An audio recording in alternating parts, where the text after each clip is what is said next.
একদিকে সম্মাননা প্রাপ্তি আর মৃত্যুর গুজব, অন্যদিকে নির্বাচনী জয় পরাজয়ের হিসাব।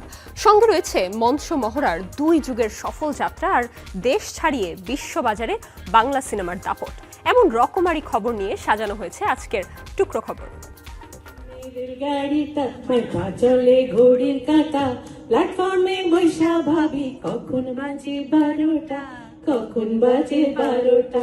ভারতের দিল্লিতে মিনারি দিল্লি পুরস্কার গ্রহণ অনুষ্ঠানে অংশ নিতে সেখানে রয়েছেন বাংলাদেশের প্রখ্যাত সঙ্গীত শিল্পী রুনা লায়লা। 4 মে সন্ধ্যায় অনুষ্ঠান শেষ হওয়ার পরই হঠাৎ করে সামাজিক মাধ্যমে ছড়িয়ে পড়ে তার মৃত্যুর খবর। এই গুজব সম্পূর্ণ ভিত্তিহীন বলে নিশ্চিত করেছেন স্বয়ং রুনা লায়লা। দিল্লি থেকে তিনি জানান, হঠাৎ করে বিভিন্ন দেশ থেকে পরিচিত ও শুভাকাঙ্ক্ষীদের ফোন আসছে। সবাই জানতে চাইছেন ঠিক আছে কিনা। এটা সত্যি অবাক করার মতো বিষয়। এই শিল্পী মনে করেন এমন ভুয়া খবর পরিবারের জন্য মানসিকভাবে কষ্টদায়ক। এসব গুজব ছড়ানো ব্যক্তিদের শনাক্ত করার প্রয়োজনীয়তার কথা উল্লেখ করেন তিনি। লন্ডনের রেইনবো আন্তর্জাতিক চলচ্চিত্র উৎসবে প্রদর্শিত হবে বাংলাদেশের 6 সিনেমা। 17 মে পূর্ব লন্ডনের জেনেসিস সিনেমা হলে শুরু হবে এই উৎসবের 27তম আসর, চলবে 23 মে পর্যন্ত।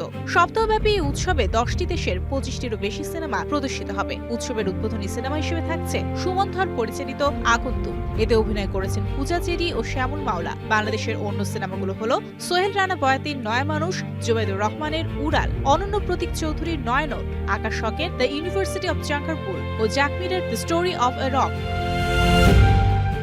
আমাদের ভালোবাসার থিয়েটার, আমাদের লড়াইয়ের মাধ্যম থিয়েটার, এই মন্ত্রকে ধারণ করে 24 বছরে পদার্পণ করতে যাচ্ছে দেশের অন্যতম নাট্যদল প্রাঙ্গণে মোড়। 2003 সালে 6 মে প্রতিষ্ঠিত হওয়ার পর থেকে দলটি নিরবচ্ছিন্নভাবে দেশ বিদেশে নাটক প্রযোজনা ও মঞ্চায়ন করে আসছে। দলে 2 যুগ পূর্তি উপলক্ষে বুধবার সন্ধ্যা 7টায় বাংলাদেশ শিল্পকলা একাডেমির জাতীয় নাট্যশালার মূল হলে মঞ্চায়িত হবে তাদের দর্শক নন্দিত নাটক টিনের তলোয়ার। এরই অংশ হিসেবে আগামী 12 মে সন্ধ্যা 7টায় বাংলাদেশ শিল্পকলা একাডেমির স্টুডিও থিয়েটার হলে মঞ্চায়িত হবে দলটির আরেক প্রযোজনা শেষের কবিতা।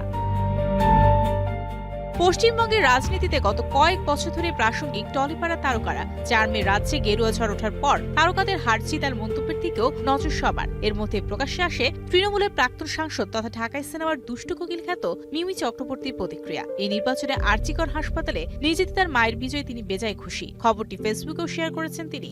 আরজিকর মেডিকেল কলেজ ও হাসপাতালে চিকিৎসক পড়ুয়ার মৃত্যুর প্রতিবাদে সরব ছিলেন এই অভিনেত্রী। তখন বলেছিলেন, আরজিকর কাণ্ডে অপরাধীর এমন শাস্তি হওয়া উচিত যাতে ফের এই ধরনের জঘন্য অপরাধের কথা ভাবলেই ভয়ে মেরুদণ্ড কেঁপে ওঠে। এই ছিল আজকের টুকরো খবর। বিনোদন বিশ্বের এমন জানা অজানা দরকারি খবর জানতে চোখ রাখুন স্টার এন্টারটেইনমেন্টের পর্দায়।